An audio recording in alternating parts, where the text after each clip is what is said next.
Hello दोस्तों, welcome back to my channel Lucky Guru class में आप सभी प्यारे मित्रों का स्वागत है। बच्चों, अगर आपने क्लास 12th की तैयारी की है जिसमें ज्योग्राफी सेक्शन आपने अच्छा किया है तो इस वीडियो में ज्योग्राफी के सेक्शन में आप जवाब दे के देखिए कि आपके कितने प्रश्न सही होते हैं। ज़्यादा टाइम वेस्ट नहीं करेंगे, बात करके सीधे क्वेश्चन पे चलेंगे। आज का पहला प्रश्न है, इनमें से नरमा किससे संबंधित है? बताइए। जूट से, कपास से, कहवा से, इनमें से कोई नहीं। तो इसमें से नरमा किससे संबंधित है? तो ए ऑप्शन, जूट से। जूट से नरमा संबंधित है, ए ऑप्शन सही हो जाएगा। ठीक है। दूसरा प्रश्न, इनमें से कौन आर्थिक भूगोल का एक उपक्षेत्र नहीं है? आर्थिक भूगोल का एक उपक्षेत्र नहीं है, बताइए। तो बाबू, इसका जो राइट आंसर हो जाएगा डी ऑप्शन, लिंग भूगोल जो है एक उपक्षेत्र नहीं है। बिल्कुल डी ऑप्शन आपका सही हो जाएगा। ठीक है। किसने नव निश्चयवाद की संकल्पना प्रस्तुत की है? रीटर ने, होमबोल्ट ने, या ग्रिफिथ टेलर, या सैंपल ने? तो नवनिश्चयवाद की संकल्पना प्रस्तुत किसने की है? तो याद रखना, ग्रिफिथ टेलर ने। सी ऑप्शन आपका बिल्कुल सही हो जाएगा। ठीक है। चौथा प्रश्न पे चलते हैं। निम्नलिखित में कौन विरल जनसंख्या वाला क्षेत्र नहीं है? अटकामा, भूमध्य रेखा प्रदेश, दक्षिणी पूर्वी एशिया, ध्रुवीय प्रदेश। तो जो विरल जनसंख्या वाला क्षेत्र नहीं है वो है दक्षिण पूर्वी एशिया। सी ऑप्शन आपका सही हो जाएगा। ठीक है। आगे देखिए। अच्छा देखिए, आप जवाब देते चलिएगा कि आप प्रश्न में कितने प्रश्न सही कर रहे हैं, आप लिखते चलिएगा। ठीक है। और वीडियो के अंतिम में आपने बताइएगा कि टोटल प्रश्न में से कितने प्रश्न को आपने सही किया। ठीक है। चलिए आगे देखिए। निम्नलिखित महादेशों में से किसमें जनसंख्या वृद्धि दर सर्वाधिक है? अफ्रीका, दक्षिण अमेरिका, एशिया, उत्तर अमेरिका। तो याद रखना, अफ्रीका। अफ्रीका महादेशों में जो है वृद्धि दर जनसंख्या सबसे ज्यादा है। ए ऑप्शन आपका सही हो जाएगा। जानकी की एक उपशाखा है किसकी? भू आकृति विज्ञान की, जनसंख्या भूगोल की, जलवायु विज्ञान की, परिवहन भूगोल की? तो जनसंख्या भूगोल की। जानकी एक जो है, जनांकी की एक उपशाखा है किसकी? जनसंख्या भूगोल की। बी ऑप्शन आपका सही हो जाएगा। 7 प्रश्न है कि इनमें से कौन मानव विकास के स्तंभ है? समता, सतत पोषणीयता, या उत्पादकता, या इनमें से सभी?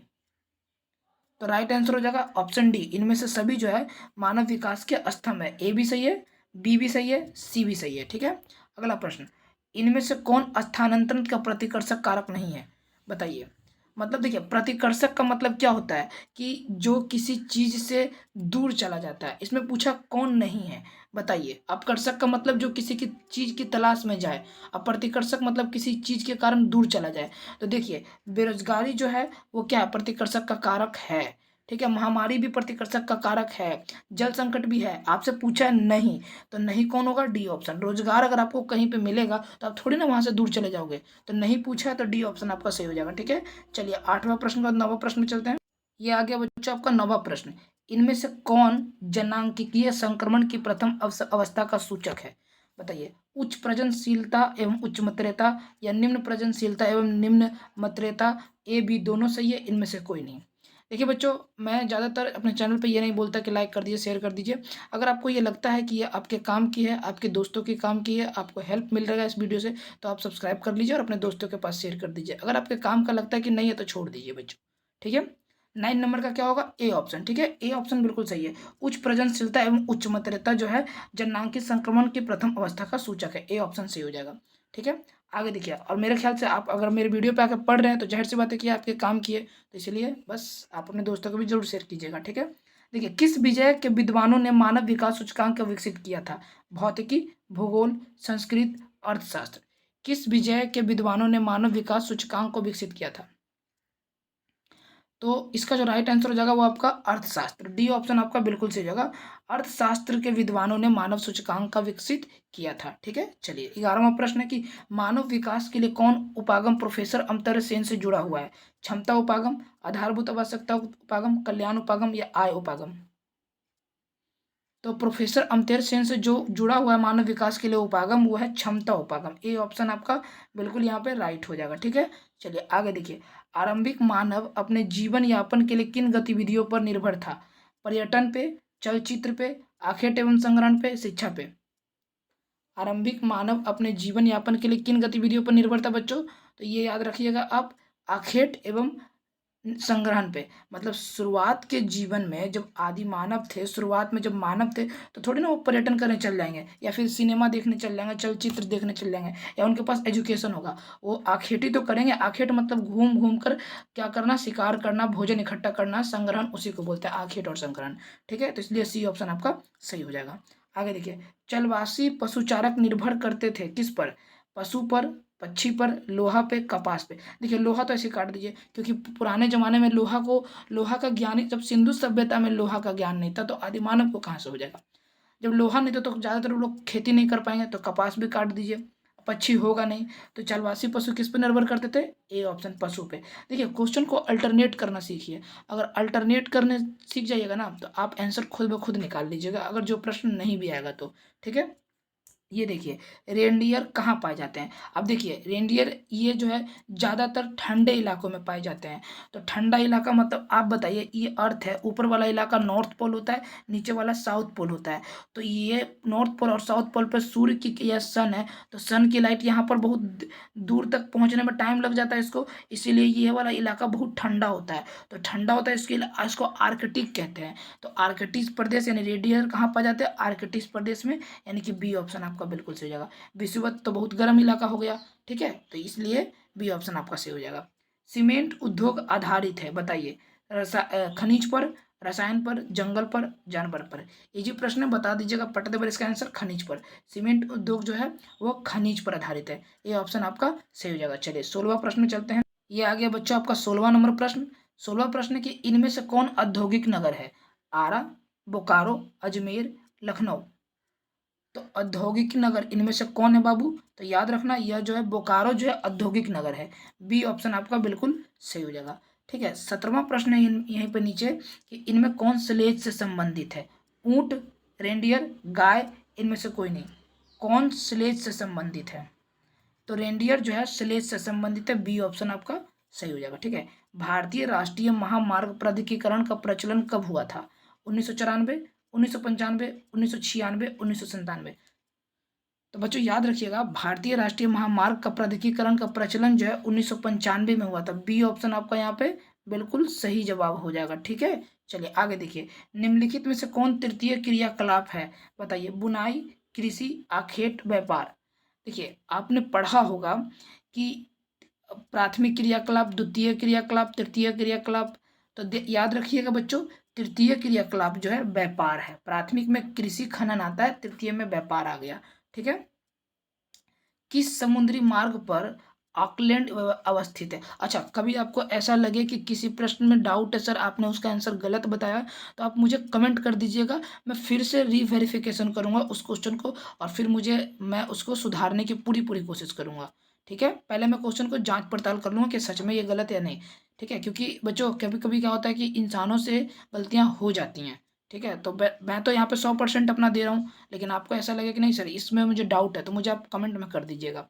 20वां नंबर का क्या प्रश्न हो जाएगा कि किसी समुद्र मार्ग पर ऑकलैंड अवस्थित है। तो इसका जो राइट आंसर हो जाएगा वो बी ऑप्शन, दक्षिण प्रशांत। दक्षिण प्रशांत समुद्री मार्ग पर ऑकलैंड अवस्थित है। ठीक है, किस नदी पर डुसेलडर्फ पतन अवस्थित है, राइन नदी, डेन्यूब नदी, सीन नदी, वोल्गा नदी। तो किस नदी पर डुसेलडर्फ पतन अवस्थित है, तो राइन नदी पे, ए ऑप्शन आपका सही हो जाएगा। ठीक है, अगला प्रश्न है, किस देश में खेत से कारखानों तक दूध की आपूर्ति पाइपलाइन के जरिए की जाती है, यूक्रेन, भारत, सूडान, न्यूजीलैंड। किस देश में खेत से कारखानों तक दूध की आपूर्ति पाइपलाइन के जरिए की जाती है, तो ये क्या होगा बच्चों आपका न्यूजीलैंड, डी ऑप्शन आपका बिल्कुल सही जवाब हो जाएगा। ठीक है, अगला प्रश्न, भारत में मुक्त आकाश नीति कब प्रारंभ हुई थी, 1990, 1991, 1992, 1993। भारत में मुक्त आकाश नीति कब प्रारंभ हुई थी बच्चों, तो याद रखना 1991 में, बी ऑप्शन आपका सही हो जाएगा। कौन संस्था प्रतिवर्ष मानव विकास रिपोर्ट का प्रकाशन करती है, मानव मतलब ह्यूमन डेवलपमेंट इंडेक्स। अच्छा, आपके एग्जाम में ऐसे भी आ सकता है HDI। HDI का फुल फॉर्म क्या होता है, ह्यूमन डेवलपमेंट इंडेक्स। हिंदी में मानव विकास रिपोर्ट का प्रकाशन कौन करती है, WHO, UNICEF या UNDP या OPC, ओपेक। बताइए, तो 24 नंबर का अगर मैं राइट आंसर की बात करूं तो UNDP। ठीक है। यूएनडीपी जो है एचडीआई का प्रतिवर्ष मानव विकास रिपोर्ट का प्रकाशन करती है। गहन जीविका कृषि पाई जाती है उत्तर पश्चिम कनाडा में, दक्षिण पूर्व अफ्रीका में, उत्तर पूर्व रूस में, दक्षिण पूर्व एशिया में। या फिर आपको अगर बच्चों ऐसा लग रहा है कि सर बहुत जल्दी आंसर दे दे रहे, तो आप वीडियो पॉज कर करके भी देख सकते हैं। तो 25 नंबर का डी ऑप्शन हो जाएगा, ठीक है। दक्षिण पूर्व एशिया में गहन जीविका कृषि पाई जाती है, कहाँ पे? दक्षिण पूर्व एशिया में पाई जाती है। मिस्क का मुख्यालय कहाँ है? सीआईएस का मतलब सॉरी पूछ रहा है, मिन्स्क जो है वो मुख्यालय किसका है? सीआईएस का या एशियन का या ओपेक का या इनमें से कोई नहीं? तो मिन्स्क जो है वो मुख्यालय है किसका बच्चों? तो मैं आपको बता दूं ये है सीआईएस का। ए ऑप्शन आपका बिल्कुल सही जवाब हो जाएगा, ठीक है। अगला प्रश्न, आधुनिक भारत में कुल अनुसूचित भाषाएं कितनी हैं? 101, 51, 22, 11। आधुनिक भारत में कुल अनुसूचियाएं भाषाएं कितनी हैं? तो याद रखना 22 अनुसूचित भाषाएं हैं। सी ऑप्शन आपका सही है।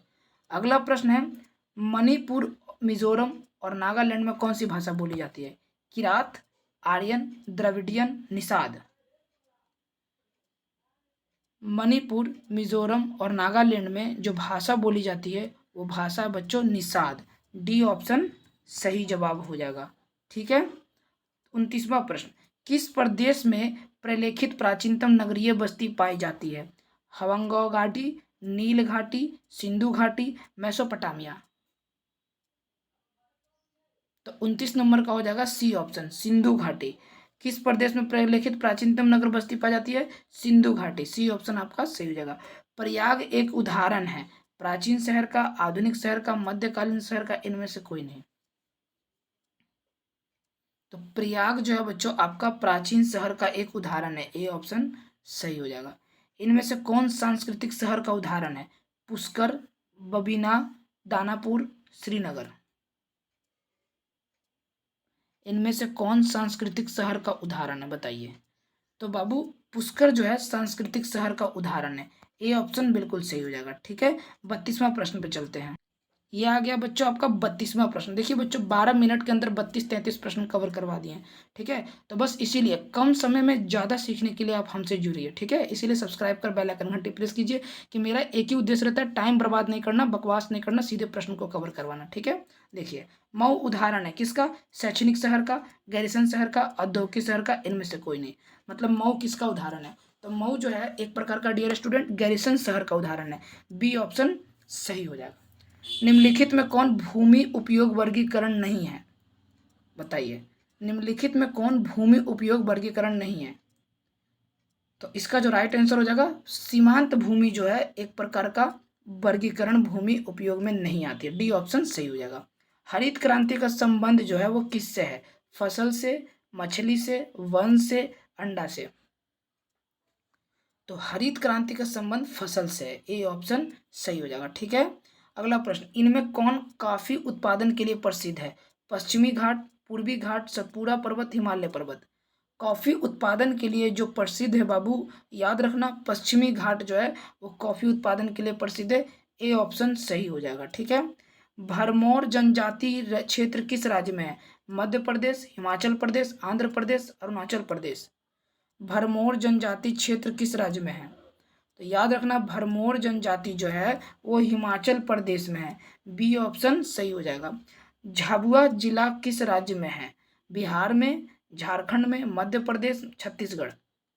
झाबुआ जिला जो है वो आपका मध्य प्रदेश में है। सी ऑप्शन सही हो जाएगा। इनमें से किसमें सर्वाधिक ग्रामीण आबादी है? चंडीगढ़ में, दादर एवं नागर हवेली में, लक्षद्वीप में, दिल्ली में। सबसे ज्यादा आबादी कहाँ पाई जाती है? ठीक है, तो इसका राइट आंसर होगा दादर और नागर हवेली में सबसे ज्यादा ग्रामीण आबादी है। कौन सी आबादी? तो ग्रामीण आबादी, याद रखना, ठीक है। चलिए, ऑस्ट्रेलिया की राजधानी कहाँ है बताइए? Perth, Canberra, Sydney, Melbourne. तो ऑस्ट्रेलिया की राजधानी जो है वो है कैनबेरा। बी ऑप्शन आपका सही हो जाएगा, ठीक है।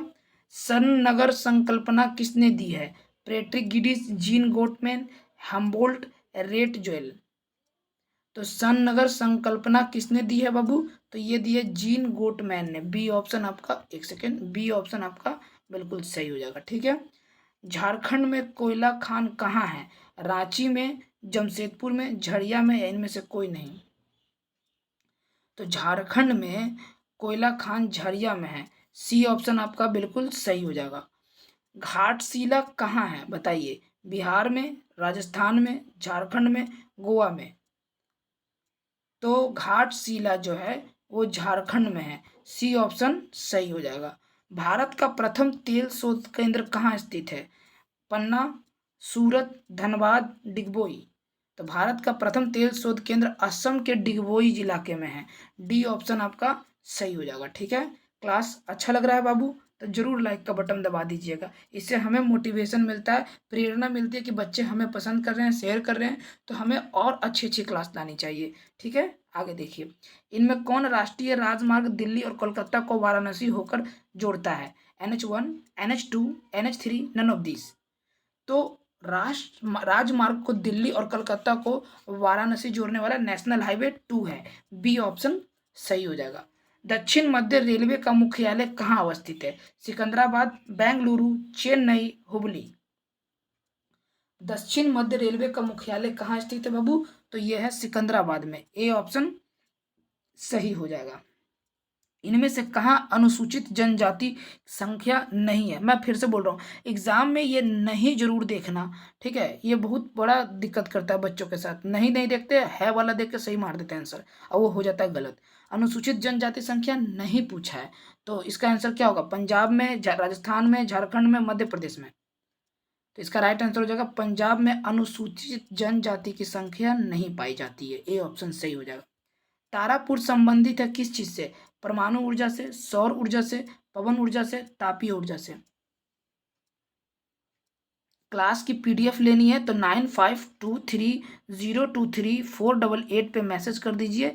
जब भी क्लास बनेगा बच्चों, जब भी क्लास बनेगा तो आपको पीडीएफ सेंड कर दी जाएगी। ठीक है, और क्लास से रिलेटिव, एग्जाम से रिलेटिव कभी भी कोई भी दिक्कत आएगा तो आप इस नंबर के माध्यम से आप हमें कॉन्टैक्ट कर सकते हैं, मैसेज कर सकते हैं। कॉल नहीं करिएगा, कॉल में दिक्कत होता है, मैसेज में आप पूछ सकते हैं व्हाट्सएप के जरिए। ठीक है, और आपके एग्जाम तक मैं इस पीडीएफ क्लास यूट्यूब के माध्यम से आपको बहुत अच्छा रिजल्ट दिलवाने में हेल्प करूंगा। तो 47 नंबर का हो जाएगा परमाणु ऊर्जा। तारापुर संबंधित है परमाणु ऊर्जा से। ए ऑप्शन सही हो जाएगा बच्चों। ठीक है, अब हम लोग चलते हैं 48 पे। ये रहा आपका बच्चों 48 नंबर प्रश्न। इनमें कौन धार्मिक नगर है? Itarsi, Kandla, Katni, none of these? तो बच्चों इनमें धार्मिक नगर है वो डी ऑप्शन, इनमें से कोई नहीं है। मेरा मानना है कि धार्मिक नगर जो है वो बनारस हो गया, अयोध्या हो गया, काशी हो गया, ये है, लेकिन इनमें से डी ऑप्शन बिल्कुल सही जगह कोई नहीं है। आगे देखिए, लौह इस्पात केंद्र नहीं है। फिर से देखिए, नहीं पूछा है, लौह इस्पात केंद्र नहीं है। कौन? भिलाई, दुर्गापुर, आगरा, बोकारो? अगर आप प्रेजेंट ऑफ माइंड का दिमाग लगाएंगे तो आपको पता होगा भिलाई भी एक प्रकार का केंद्र में आता है, इस्पात लोह यंत्र में आता है। दुर्गापुर भी आता है, बोकारो भी आता है, लेकिन आगरा में लोह इस्पात केंद्र नहीं है, एक भी नहीं है। ठीक है, 50वां प्रश्न। इनमें से कौन सूती वस्त्र उद्योग केंद्र है? कानपुर, नागपुर, सोलापुर, इनमें से सभी? तो इनमें से कौन वस्त्र सूती उद्योग केंद्र है? डी ऑप्शन, इनमें से सभी जो है सूती वस्त्र उद्योग केंद्र है, यानी कि डी ऑप्शन आपका सही हो जाएगा बच्चों। ठीक है, अच्छा 51 नंबर प्रश्न है। 51 नंबर, इनमें कौन औद्योगिक नगर नहीं है? भद्रावती, कोटा, सेलम, कानपुर? ये आप मुझे HW में कमेंट करके दीजिएगा। आगे की भी वीडियो के क्वेश्चन है, लेकिन वीडियो काफ़ी लंबी हो जाएगी, इसलिए कम समय के लिए 85 ऑब्जेक्टिव में करवा के छोड़ देता हूँ। आगे के नेक्स्ट पार्ट में कर दूंगा। अगर नेक्स्ट का पार्ट को देखने के लिए चैनल को सब्सक्राइब कर बेल आइकन घंटी प्रेस कीजिएगा और अपने दोस्तों के बीच शेयर कीजिएगा। बच्चों देखिए, ज्ञान बांटने से बढ़ता है। अगर आप किसी को वीडियो शेयर कीजिएगा तो आपका ही भला होगा और उसका भी भला होगा। ठीक है, तो बस आपके लिए अनुरोध रहेंगे कि आप हमारे चैनल से जुड़े रहिएगा। आप सभी से विनती रहेगा, बस यही अनुरोध रहेगा बच्चों। तो बस आज के लिए इतना ही, मिलते हैं अगले वीडियो में। अपना ख्याल रखें, अच्छे से रहें, माता पिता की सेवा करिए, खूब मन लगा के पढ़िए और खूब आगे बढ़िए। ठीक है बच्चों, बाय बाय, टेक केयर, जय हिंद, जय भारत, जय बिहार बच्चों।